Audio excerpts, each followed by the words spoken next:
Kanye just dropped.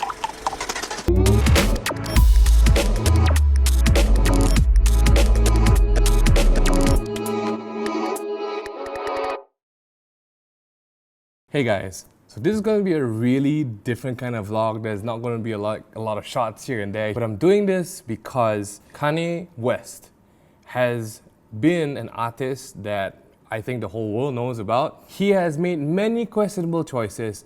He has done really outrageous things. And to add to the list of those really crazy things on his really crazy portfolio, he just dropped a gospel album. A hip-hop gospel album.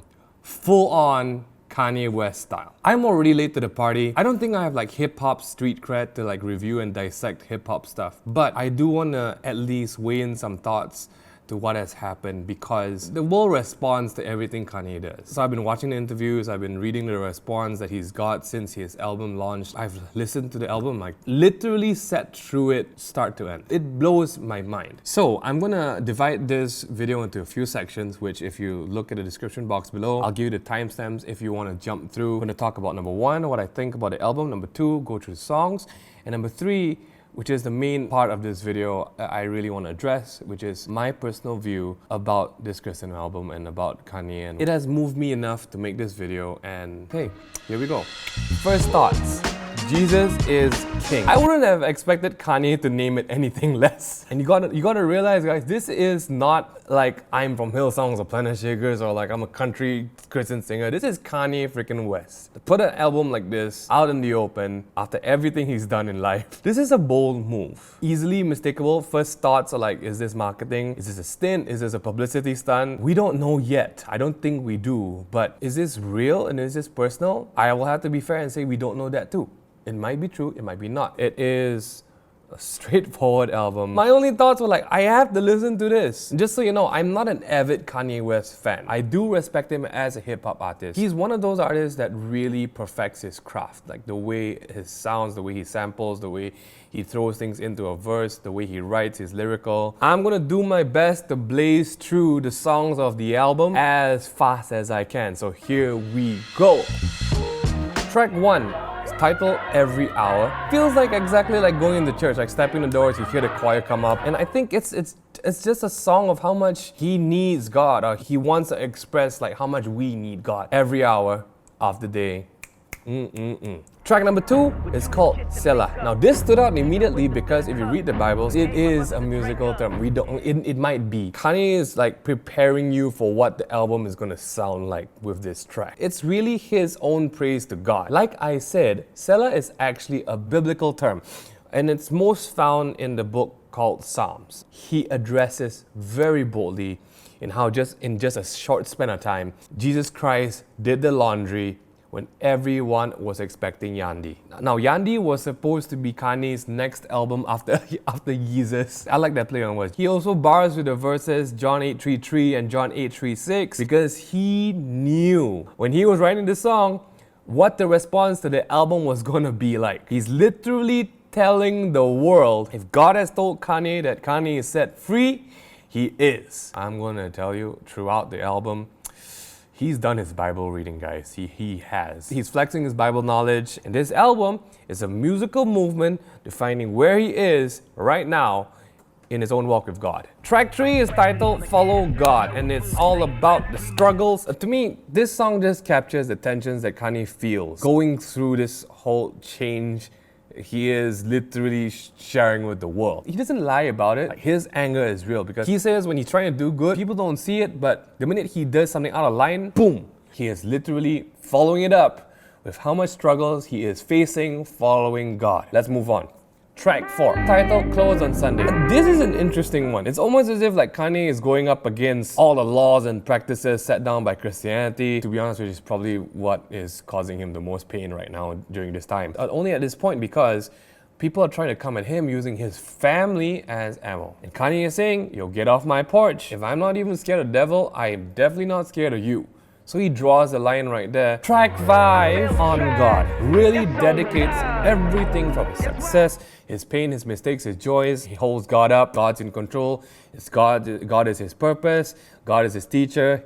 It's on God. All my success on God. Track 6 is titled Everything We Need. He's talking about switching up himself. Most likely a change after what has happened in the past few months between Jesus and Jesus is King. He acknowledges that he's radical. He questions why are people mad. And in this song is probably one of my first favorite bars in the whole album. What if Eve made apple juice? You gonna do what Adam do? Or say, baby, let's just put this back on the tree? Of course, he said it much better than I did. I love it because he's just painting like, yo, are you telling me you gonna resist temptation? In this track, he just wants to say that everyone's human, everyone's been tempted, everyone makes mistakes. It's just that Kanye makes Kanye level mistake. He's trying to switch his attitude, you go switch your own attitude. I love the whole thing like the begin after the storm, we have everything we need. Now he has everything he needs to move on and switch up, so you guys should too. Track number 7, titled Water. This really feels like it's an ode to like healing and cleansing and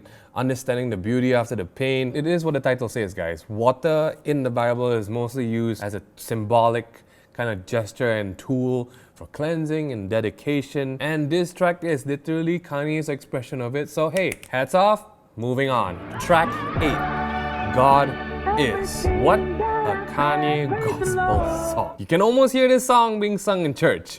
Kinda. If it's Kanye's church, yes. If you took almost every worship song out there and put it into one song, it would sound like this song. And then you Kanye it and you get this. I dare say this song could be Kanye's testimony about what God has done in him, for him, and with him. It's such a well-written song. It wraps up praise, it wraps up worship, and wraps up the gospel and his testimony all in one song. Track 9, Hands On. If you're skeptical, if you're thinking Kanye is pulling a stunt, this song you need to hear.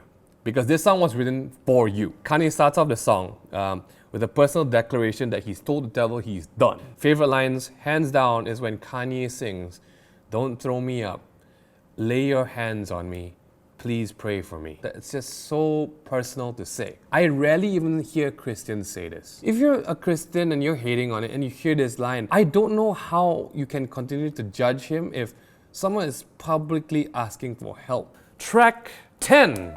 Use This Gospel. This song feels like Kanye is praying for protection and for forgiveness for what is happening and what is going to be happening. You know, our demons are trembling, holy angels defending, and in the Father we put our faith. It definitely feels at this point that he's writing with the future in mind. And finally, track 11, entitled Jesus is Lord. Kanye ends this insanely bold album with his 52nd track. It's a final track with a chorus written based on Philippians 2 verse 10 and 11 literally and nothing else. What a beautiful end to an album, and that is it. So this is the part of the video now where I really want to talk about. I love hip-hop, I love what he does with it, and I feel like it's so apt because hip-hop really is about spitting bars, telling great stories, telling your life struggles and journeys, and it just makes so much sense to talk about a spiritual struggle journey like how Kanye is doing using hip-hop. In all the videos that we do online, I don't even blurt out like Jesus is King as a title. It doesn't mean that I have to shout at the top of the mountains in every video that Jesus is King. And on that note, this born-again Christian, Kanye West, has literally declared to the world in his main form of bread and butter that Jesus is King. And the respect that I have for that is so immense. And maybe you think about it, maybe that's really what you need. You need someone with the personality of Kanye West to really say that, you know what, I'm not gonna hide my light under a rock, I'm just gonna go out blazing. Then we get to this part, the response that the Christian world has thrown onto Kanye. I'll be honest, I don't know who's gonna watch this video. For everyone out there who is a Christian and who is like spewing hate onto Kanye, we do need to remember that I think in our own walk, like no one's perfect, right? Even Jesus has asked like, who has no sin, you know, you throw the first stone. And isn't that what forgiveness is supposed to be about? All you gotta do is just ask and it will be given. And Kanye is declaring that he's asked, he's changed, and he just needs that help. I understand that a lot of people might be really skeptical about why he's doing this, but really if you think about it, he doesn't need the hype. He's done. He's earned more money in his life that he could ever use. He doesn't need to spike things up. It might be just me and my own stance as a Christian, but I think if this guy is really willing to change, the last thing that the Christian community should do is rally up and spew hate. I stand to be corrected if a few months down the line, it goes south. But that is not my concern. Like, if I honestly see someone earnestly asking to be prayed for and to change, isn't our response as Christians supposed to be to love and not to hate? And more so, someone like Kanye with his past, I would think he would need that support and praise and love more. It's very normal to respond in hate and skepticism and just being very cynical about it. Shouldn't our response be to a brother who is pursuing holiness, pursuing righteousness? Shouldn't our response be to him nothing but love and support? Where is all the love that we're supposedly supposed to have? I know there are many mixed feelings out there. I just hope that you remember that we're not called to judge. We're not the judges. Whatever anyone does in their own personal walk with God, that's on them. We are just called to love. I only wish for the best because this guy is a great artist, and artists control a lot of culture, a lot of what the world thinks of whatever topic they're talking about. If he's found peace, if he's found purpose, and he's using his power, his talent to work that way, we should support him in the right way, help guide this new sheep into the right direction. Kanye, if you are ever listening, on behalf of all the toxic and negative Christians worldwide, I want to say sorry, because I don't think that's what we're supposed to do. We were never called to judge another Christian. We were never called to do anything but show love. And I hope that, you guys are watching as well. Think of a time where you needed forgiveness maybe, and how much it would mean if someone reached out to you and say, yo, it's okay, let's move on. Don't get bitter, let's get better. If you stayed tuned into this video for that long, I salute you. Again, I want to rehash that this album is not a worship album. It is a personal expression of worship from Kanye. I'm not saying this is theological or is biblically sound. I'm just saying that this is the first fruits of a life that has been impacted by God. If someone is trying to pursue holiness, the worst thing that we can do is to bring them down, to push them off track into a very wrong perception of what holiness is. We should just show love. That's it. Hope you guys enjoyed that. This was a very different video for sitting down and just talking to a camera, but I enjoy being able to do this now.